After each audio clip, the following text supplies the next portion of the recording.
This week on Lunchbox Envy, if left unharvested, it can grow up to 11 feet tall. It was General Charles de Gaulle's nickname at school. And it is in season right now. It's asparagus.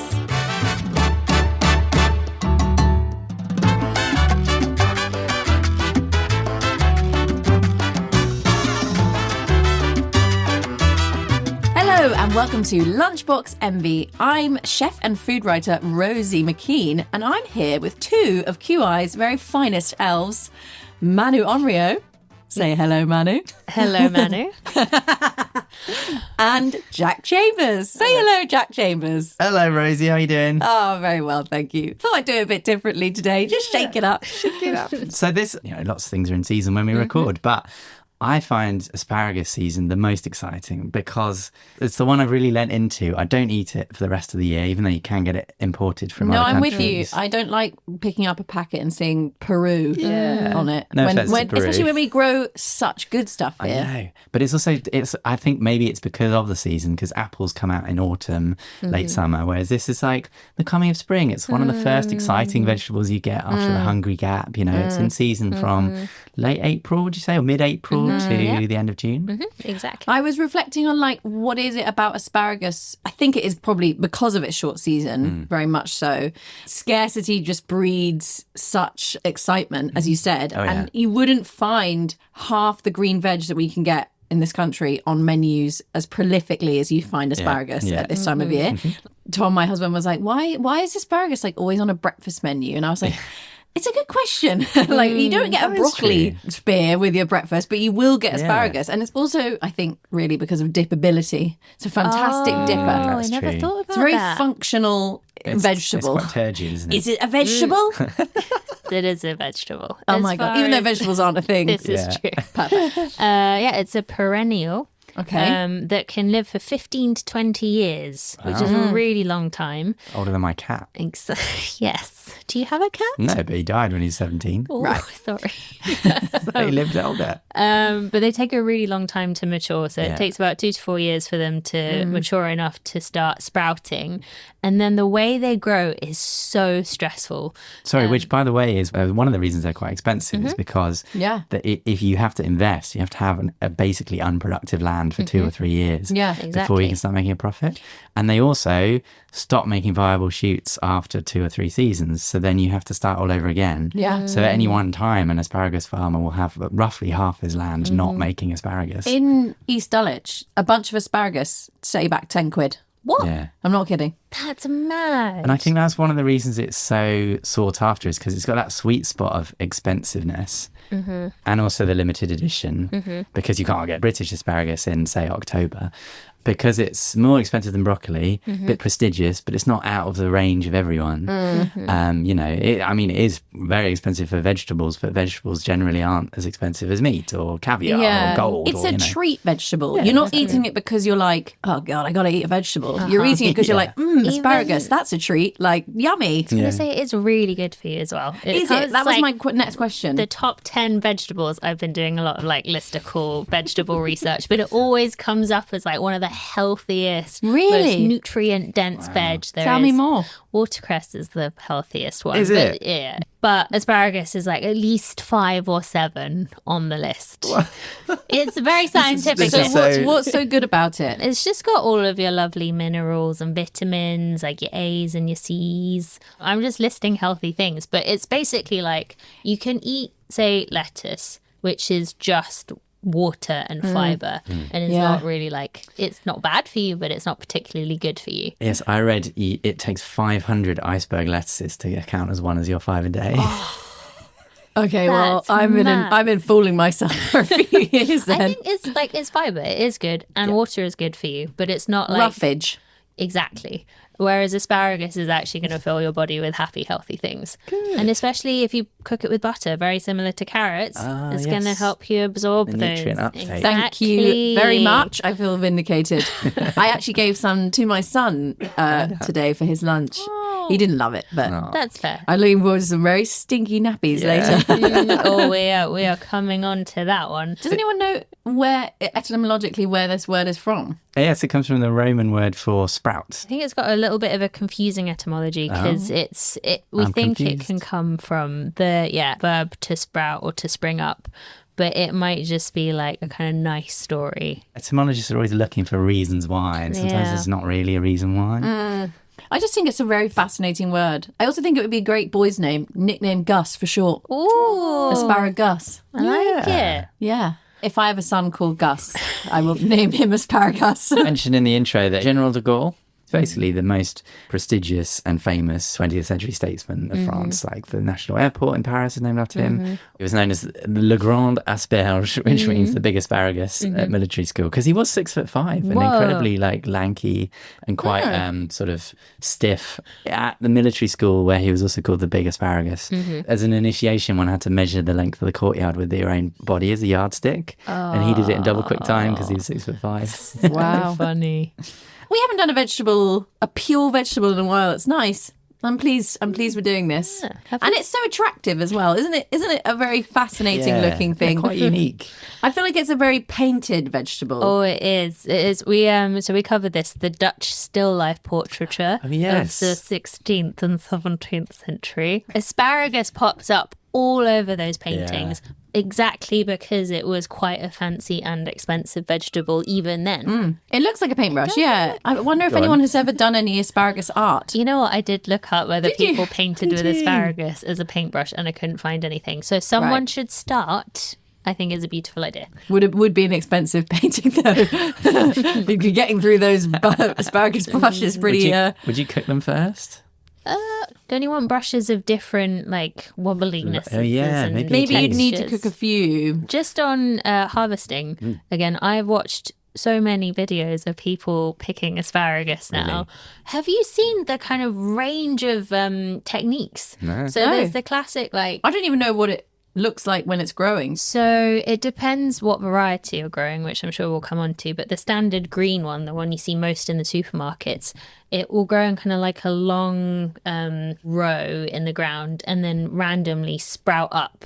So the spears will kind of individually pop out of the ground and they kind of pop out at different rates, which is why they're really hard to harvest because you can never tell when they're going to pop out. And then they grow incredibly fast. Like there are reports of plants growing 3 inches in 4 hours. What? Exactly. Oh my goodness. It's mad fast. And if they grow too tall, they become woody and inedible. So it's really important to catch them at the perfect moment. And if you let them grow even taller, they turn into like a kind of fern-looking tree, like enormous. There are reports of some reaching like 15 feet. Wow. Massive. They can grow berries. Can they? Yeah. Don't eat them. Oh, well, I was going to ask, can someone make like the spears from the early harvest and then leave some of them to grow and then harvest the berries and make a lovely little coulis? I mean, you Or probably a get... asparagus painting with asparagus berry yes. paint. Yes, that is Ink. safer because the berries are poisonous. Don't do that. So on picking them at that specific moment, part of the reason they're so expensive is because they're often harvested by hand, precisely because you can't do like a kind of blanket plow through and pick them all at once. Exactly. And you want to keep the plant alive because it's productive for so long. So you can go around like spearing them with these weird stick things and it cuts it off at the base. Cool. Or there's this incredible like setup where there's a guy in a tractor and he's got like a kind of line of seats that's coming out from either side of the tractor and people are sitting on the seats and he'll drive really slowly down the roads and people are like pulling as the tractor moves. I want to do And that so badly. So it looks so That's my fun. kind of GTA. Grand Theft Asparagus. Yeah. Grand Theft Asparagus. I love it. And then the final machine I saw, which is more automated, is they'll use like smart sensors to replace the people picking with their hands. And you know how an epilator works? I do, unfortunately. Yeah. For those who don't know, an epilator is a hair removal tool, which I would also describe as a medieval torture device. Exactly. It's essentially a very fast, many-bladed pair of tweezers. It's Does horrible. it yank or does it No, slice? it yanks. It just pulls out your it's hairs like at the root. It's a rotating thing of tweezers that like clips the hair. But in this scenario, it's going over an asparagus field.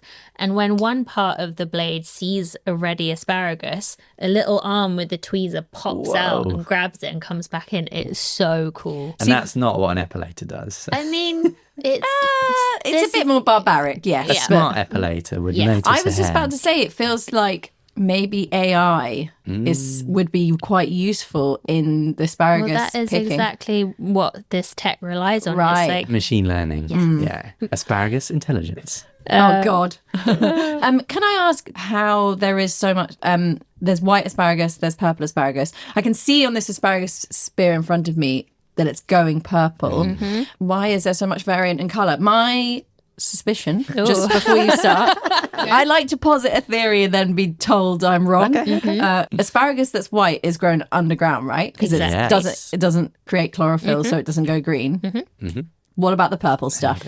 so the purple stuff has, we've spoken about it before, higher levels of Anthocyanin. anthocyanins. Thank you, Jack. Ah, So the stuff that makes red cabbage purple, blueberries, aubergines, that same chemical that's a universal indicator. So if you mix it with acids, it will change colour as well, which is super cool. so interesting. And it tends to make the asparagus a bit sweeter. So purple asparagus tend to be the sweetest. Then you've got the green one, you know what they taste like. And then the white asparagus, because they're grown underground, they tend to be like more gentle in their flavour and a little bit more woody because they have to rely on like having a thick stem to store all of their nutrients. Yeah. Because they're not getting that energy from the sun. Very popular in mainland Europe, white asparagus. Oh, they love it. The Germans, the Spanish, there's everywhere. The Belgians, they've got it everywhere, and they preserve it a lot. I remember going to supermarkets in Spain and seeing it in just rows and rows of jars of it and being like,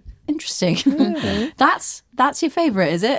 I saw it at Lidl once. What? I mean, yeah. Yeah. Just like That's mad. pickled asparagus in slightly sweet vinegar. That's delicious. I bet. Love to try. I mean, do we want to talk about the German obsession with white yes. asparagus? Yes, I 'Cause it do. is They call the seasons Spargelzeit. so funny. Yeah, and there's a town called Bielitz, and that is called Spargelstadt.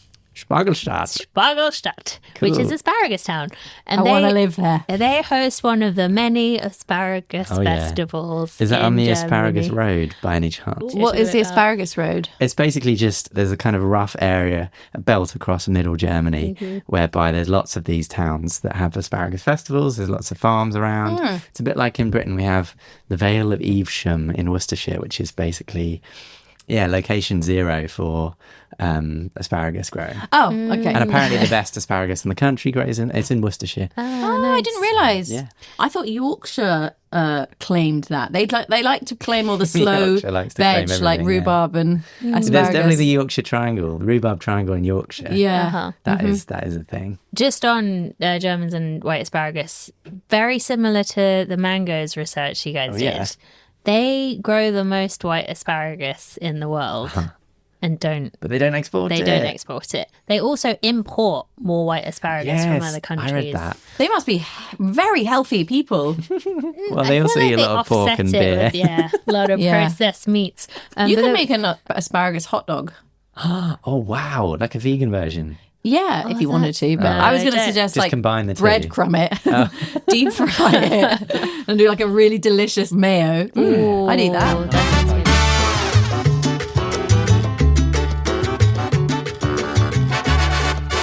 Right, I think it's time to open our first lunchbox. Oh, yes, please. And that's mine. And I have brought with me a very in vogue dish, a viral dish, you might say. Ooh. The asparagus carbonara, Wow. which you shouldn't call a carbonara because it isn't a carbonara, but we're calling it a carbonara for the sake of argument today. I've called this phenomenon the carbonarification of food in the last 5 years. So in the social media age, Isn't that what happened to Han Solo in the Star Wars films? carbonarification. Basically, people love to see a magic trick and a sauce that's glossy and thick and creamy, but it doesn't contain cream. It's actually made with eggs that are thickened, from the starch and from the gentle cooking, is very much a viral thing.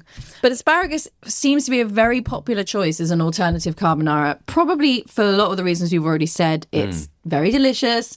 It's luxy. It's got, the scarcity element. It cooks really quickly. So it's easy to chuck in if you have a sort of last minute I need a pasta. And it goes well with eggs. AFINP. Oh, fuck, I need a pasta. That is a great title for a book. Shall we give it a try? Oh, I'd love to. Can I take a fork? Would smash. It's amazing. When I make it, I didn't do it for this one, mainly because I forgot.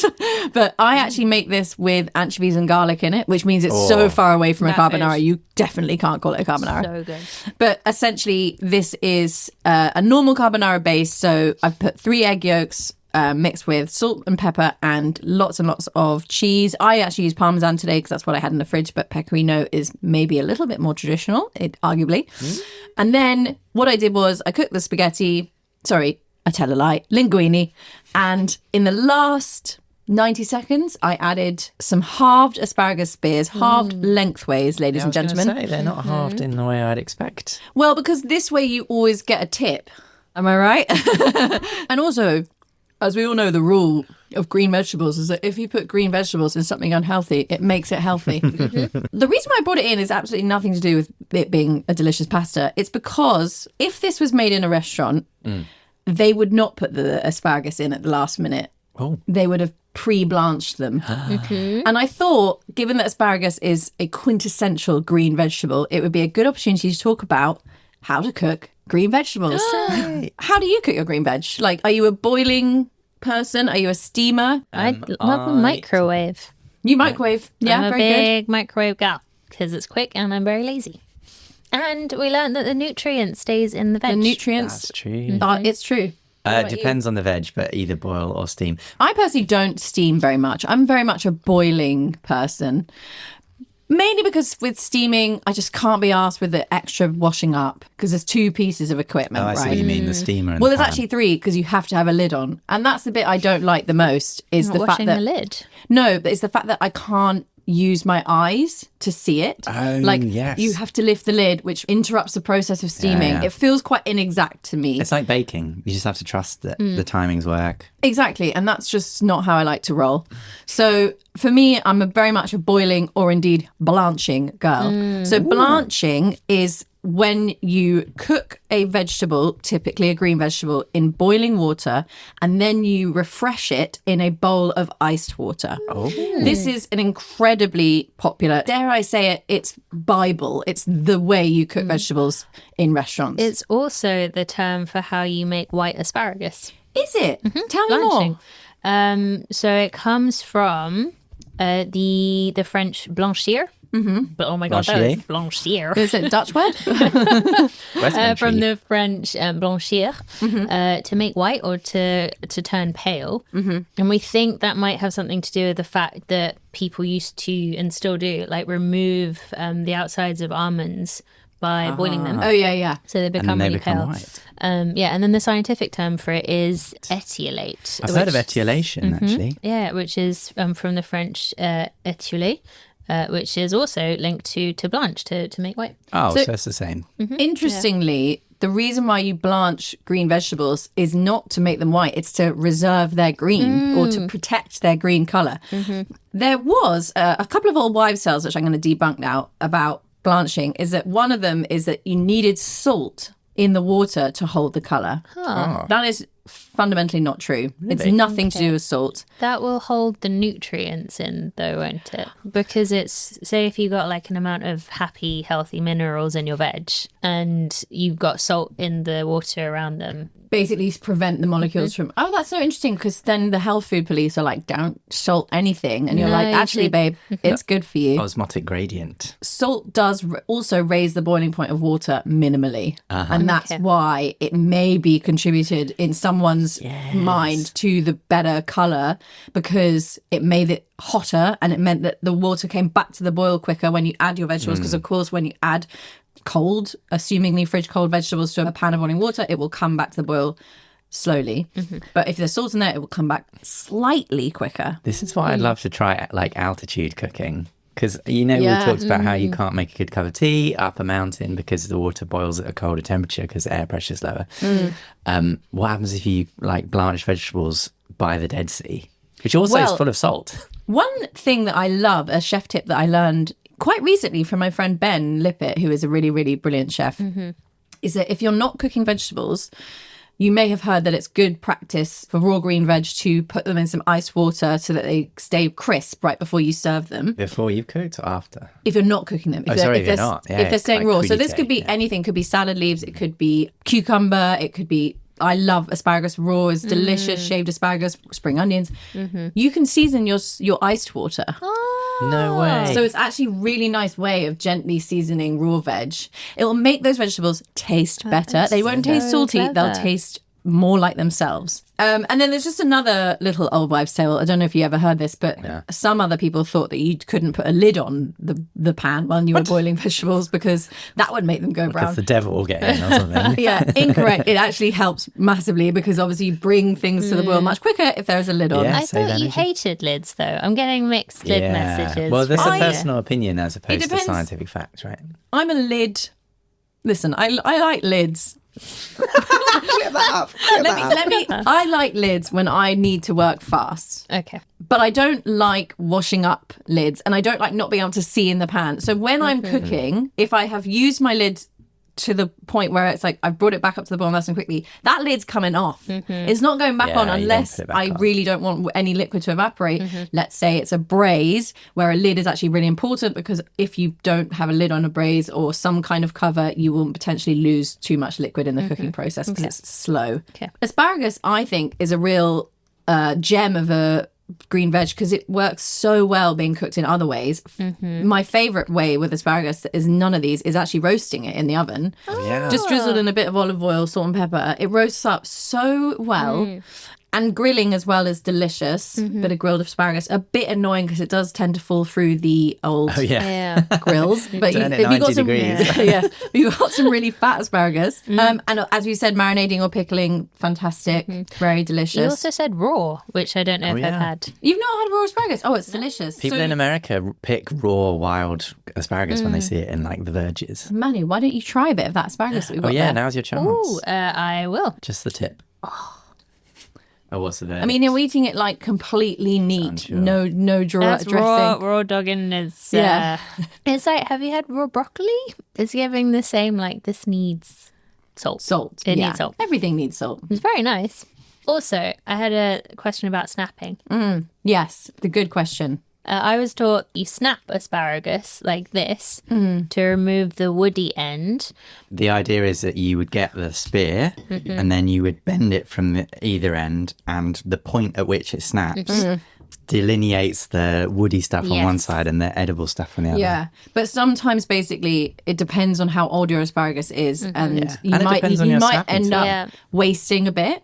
Yeah, that's what I've read is you waste a lot of edible asparagus Yeah. if you do it that way. Apparently the best thing to do is to see where it starts turning white because that's where all of the woodiness Yeah. starts. But technically it's all edible, isn't it? Yeah, That's yeah, it is. It is. It's just that the woody end is that it takes longer to cook than the thinner spears. So what you're looking to do when you trim asparagus is to make sure that your spear is basically all the same thickness because then it will cook really evenly. You can cook these in different ways, right? You can Yeah. do the pickling, the just boiling. Yeah, the- you can make a yeah. lovely soup. You can blend it and make a puree. Ooh, Make a puree, very lots of butter. nice. It's a vehicle for butter asparagus. They were made to go together. So good.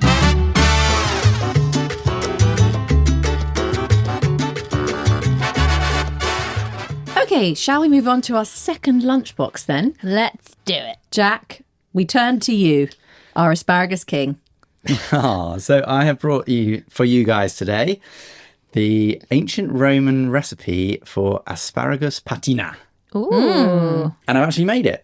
So this is basically an omelette flavoured with pureed asparagus Wow. Yum. and a couple of other things. There's some wine in there. There's some Ooh. fish sauce, Oh, is that for the garum? Yeah. which we might even do a full episode on, maybe if we do like ancient foods. But it's basically like a savoury sauce, kind of akin to Worcestershire sauce these days, but made with anchovies that Yeah. were slightly fermented. Yeah. I used Thai fish sauce. So it's got a strange mashup, but there's also coriander and some, I couldn't get lovage, so I used celery seeds. Gotta say, I'm relieved because I hate lovage. Really? Really? Yeah. What does it taste like? That's so funny. It's You hate really lovage. strong herbal flavour, kind of like if celery and fennel had a baby. Wow. Oh, okay. Which is why they recommend celery seeds as a substitute. Yeah. Okay. Anyway, I took this from an ancient Roman cookbook, which is called De Re Coquinaria, and it's written by a guy called Apicius. So Apicius wrote this cookbook. It's sort of kind of like the Bible. We think it might have been written by multiple people over 100 years, but we basically have a copy from like 400 Common Era. But it's remarkably similar to modern cookbooks in its layout. It's got chapters for meat, vegetables, wine.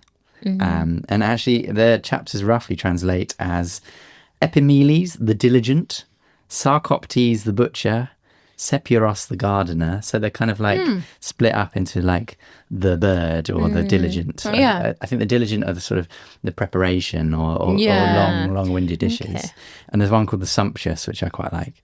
I've just realised the diligent is that bit of the cookbook that I always skim over. I should read, like the introductory. Where it's like, what kit do you use? Where, This is why I've written. When I wrote my cookbook, that was one of the bits I enjoyed writing the most, really? because it was really nice to put to paper what I feel about cooking in that sense of like, the microplane is the best tool other than tongs, and that's Good. it. That's final.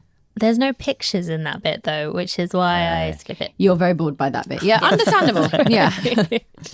But yeah, there's some more eyebrow-raising recipes. For instance, spade sow's womb Ooh. and boiled flamingo, Ooh. Okay. as well as peeled cucumbers another way, and I'm quoting, which involves being stewed with boiled brains. But anyway, that brings us to our asparagus recipe. There are 3 asparagus recipes. One of them is just for boiling them. The translation I read had some interesting footnotes. The translation I read was from 1936. And the writer describes, he even goes on to interpret it cucarpis from the Greek kouki, coconut milk, and infers that the asparagus was first cooked in coconut milk and then put back into water, a method we are tempted to pronounce insane. So you couldn't imagine the idea that you'd cook it in coconut milk. I bet you that's nice though. I was just going to say I'd eat that. I'd give that a go. And another quote, bunches must be set into boiling water backwards. That is, they must stand upright with the heads protruding from the water. The heads will be made tender above the waterline by rising steam and will be done simultaneously with the harder bark of the stalks, which is kind of how people do it today. That's great techers, really. Yeah. If you can be bothered to stand and hold your asparagus upright. Anyway, Apicius was way ahead of his time. The translator says, we admit we have never seen a modern cook observe this method. They usually boil the tender heads to death while the lower stalks are still hard. Which is a bit of a slam. Wow. Yeah. The other asparagus recipe, other than the omelette and the blanching, involves drizzling asparagus sauce over baked songbirds. So I skipped that one today. I think Yeah, that's the thank one you. I Couldn't have. sauce songbirds. Yeah. I've got a version of that songbird recipe, but yeah? they've subbed out for chicken instead if you can't get hold of Okay. songbirds. Technically a songbird, is it? I mean, it makes a song. This really reminds me of so in Italian cooking these days, they still make things like that. They wouldn't necessarily call it a frittata. They might call it a sformato, which is like a sort of moussey, flanny, frittata-y, hot vegetable bake with like a puree through it so that it's one uniform color. But yeah, I mean, it tastes you can taste the celery seed. It's kind of a weird floral flavor almost. Yeah. Lovage is a little bit more powerful, whereas celery seed feels a little bit more delicate, and that pleases me. Yes, given that you I love think to it's- hate lovage. Yeah, I love to hate lovage. It's because it grew in my garden in Somerset growing up, and my dad loved putting it in everything, and it really pissed me off. Did your dad have a very sort of experimental approach to cooking? Yeah, he is really Yeah, so experimental. did mine. He once found a charity shop purchase, which is like historical recipes. Oh, gosh. And we still talk about Saracen Bruet because we were so hungry on like a Saturday, and he was like, "I've made this delicious 10th century meal." Oh my God. And it was horrible. Oh, I'm sorry. That is quite nice. But that's It's- all right, it tastes, isn't it? Yeah. It tastes healthy. Yeah, I think the shame about sometimes pureeing asparagus and mixing it with those other things is that you actually lose it. It's not dominant enough in a puree form with loads of other things to kind of take over. It's a very soft flavor when it's like that. Whereas when it's in its true form, you get the real punch of asparagus in every bite, right? This is true. You know who else loved pureeing asparagus? No, tell the me. Victorians. Oh, yeah. Good people. Yeah, but do you know what they did with it? An enema. Yeah. No, that wasn't my first thought. They put it in ice cream. Oh, wow. I think we might have covered this in the ice cream episode. You know how they had loads of those beautiful asparagus-shaped molds? Yeah. They used to put blended asparagus, Escoffier in particular. Not everyone did this. But yeah, Escoffier has recipes for blended asparagus in ice cream, in the molds. And it sounds pretty With a frozen nice. ice asparagus core. Ooh. Like an asparagus viennetta. Well, speaking of asparagus molds, I found these brilliant examples of. Oh, Manu's got two! Look, we got the same thing! I'm just Buddy. especially sad that you both had pictures in your notes of asparagus. Oh, they loved asparagus, the Romans, so much that they made knife handles that were shaped like asparagus. So Jack and I have the same picture of a real spear of asparagus next to a model of an asparagus. Yeah, the And bronze it's handle of the knife so from detailed. 500. It's stunning. It is. I'm looking at it now and it genuinely, I thought it was just a piece of old asparagus. So they think that they actually would have made molds with real asparagus and then cast them in bronze. But there are quite a few of these all across Europe, and apparently they're all like in such beautiful condition. They're all this elaborate. Another thing I read about when I was reading about the kind of Roman enthusiasm for asparagus was the asparagus fleet. Did you come across no, I this? didn't come across this. Don't get too excited because it's not true. But it's like it's the first thing you read about. Like, and Caesar had a boat for his asparagus, and it was frozen and shipped all over the empire. But there's no real evidence to support this is true.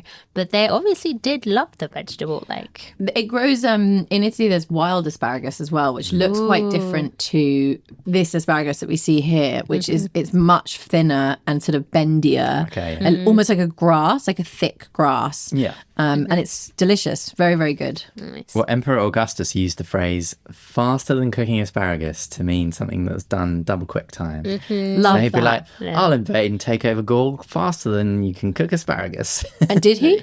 No, well, not literally. It didn't take him 6 minutes. And yeah, the Romans actually invented the method for making white asparagus, which the did Germans they? still use, which is to mound, like pile the soil up so that the asparagus has further to grow. Once it's reached the surface, it keeps growing, and then that stops the chlorophyll getting in. Right. They are God, that is branching. clever, isn't it? It's really cool. I love that this is a classic aphrodisiac food in history. Yeah. The Romans thought it was sexy. The Greeks. I mean, I've got to say, I Yeah. agree. Well, this is a sexy vegetable. This is, again, we mentioned in the episode, the doctrine of signatures. So going like for like. If a food kind of looks like a penis, maybe it will be good for your penis. If I was in a character in a well-known wizarding franchise, this would be my wand. Oh, very nice. One chooses the wizard. The wand very much chooses the wizard.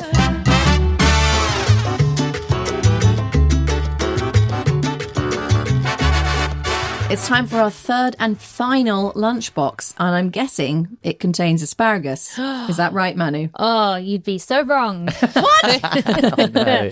Because it is me.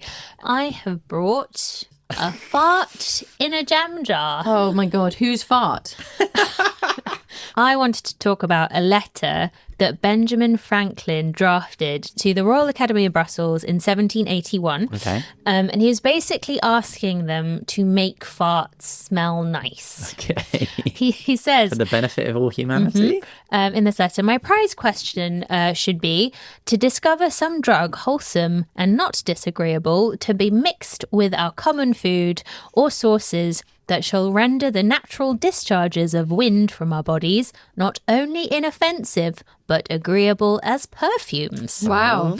I know. He's going, don't mute it, actually make it better. Yeah, just yeah. like make it smell good. And he uses asparagus pea as an example. What? So he basically says that, look, if you eat asparagus, it makes your pee smell insane. But if you eat a little bit of turpentine, it makes your urine smell really, really good. Wait, don't recommend. yeah, that's Don't do pretty that. dangerous. Yeah. But basically, you can change the smell of your urine. So what he's saying is one can do it with certain products. Yeah, so why can't we do it with our farts? Amazing. I mean, yeah. you can, but only for the worse. Well, surely From that's my subjective. experience. Anyway, so he drafts this letter and he doesn't actually send it to the Royal Academy because it's satirical. He sends it to a couple of scientist mates of his, but it's basically to kind of underline the crazy things that scientists dedicate lots and lots of times to, the crazy questions. Oh yeah, like quails on cocaine and stuff, and like there's all these batshit scientists. What's really important about this kind of research is it has like mad, unintended and really useful consequences often. So there's actually an award called the Golden Goose Award that picks examples of this research and gives them like incredible prizes because it's really easy to attack research that you're not entirely sure where it's going to go, but it is often really beneficial. So it's basically like you're going on a sort of goose hunt of like, wow, I wonder why this is doing this, blah, blah, blah, not really with any intended goal, and then you find out something really fascinating and interesting and valuable from that. Which is why you should let them do what they want to do. Be curious. Yeah. I think a lot of things are done with extrinsic value in mind, like join this gym because it will make you fitter, or eat more asparagus because it will make you live longer. And I do think it's a useful way to market, but like it also is a bit depressing when everything you do is in order to achieve a goal. There's some things you could just do for the fun of it. And I think Can I ask about we specifically? Yes. Firstly, do you guys get asparagus wheat? I guess I could go into the loo in a minute and find out, but they're not keen to. I do get it, Because I heard, and tell me if I'm wrong, that there are a percentage of the population who don't get it. This is very true. What's more confusing is there's also a percentage of the population that can't smell it. So they get it, but they can't smell it. Which is, but you wouldn't know. So it's really hard to study, and we're still not 100% sure how asparagus pea works because you got these two variables. We think it's to do with a chemical in the asparagus called asparagusic acid, which is a sulfuric compound. So it's kind of got that like garlicky, rotten, eggy note. But we're not entirely sure how the body metabolizes it. Clearly not very well. No, exactly. Or maybe very well, because some people literally don't produce the smelly urine at all. Yeah, there's a story that scientists were trying to study it and they kept getting volunteers. They sent an advertisement out saying, does asparagus affect your wee? If so, come in and we can study you. And so many people turned up and they had to turn them away because they didn't smell the wheat. Really? But it's because the scientists couldn't smell it. It wasn't that they weren't producing it. Oh my God. Anyway, apparently they start up to like 15 minutes after you've eaten asparagus. It's really fast. And they have a half-life of 4 hours typically. Oh, that's long. That's really long. I've got to say, I don't mind it. Like, I don't think it's a particularly nefarious smell. Like, it's not delicious, but it's also like, it's just kind of interesting more than anything. I'm always like, I agree. You and Emmy, my partner, both, he's like, I love asparagus pea. Like, what other food do you eat that is like, ooh, Well, maybe there's special? a third factor, which is like whether you like it or not. Well, the other one I think of is beetroot, but that just makes me think I need to go to the Oh hospital. my God, that's terrifying. Yeah. Wait, it makes your wee go red. Yeah. Anyway, we're not going there. So yeah, one of the papers, one of the studies of pea smell in asparagus, they all have fantastic titles, but this one was to do with the kind of genetic side, because that is one of the things we do know about the ability to smell and produce is that it's linked to specific genes. Why? No idea. What's the evolutionary benefit of this? No idea. But this paper from 2016 is called Sniffing Out Significant P-Values. Great title. Lovely. Genome-wide association study of asparagus anosmia. So that's if you can't smell it. Right. So I came across a myth. American pilots in the Second World War were given asparagus in their ration packs so that their urine would be more attractive. If they crash landed on a desert island, they could wee in the water and fish would be attracted to the smell and they could grab the fish. But it's not true. That is so insane as a reason. I was so excited that might be true. And then there's just, Do fish like smelly, sulfuric-y? Because if that is the case... That's always been my biggest fear. Because when I go see yeah. to wee, I'm always really worried that it's going to attract like a shark or something or like a fish. And then everyone will be like, oh my God, she's weeing. The fish are all around.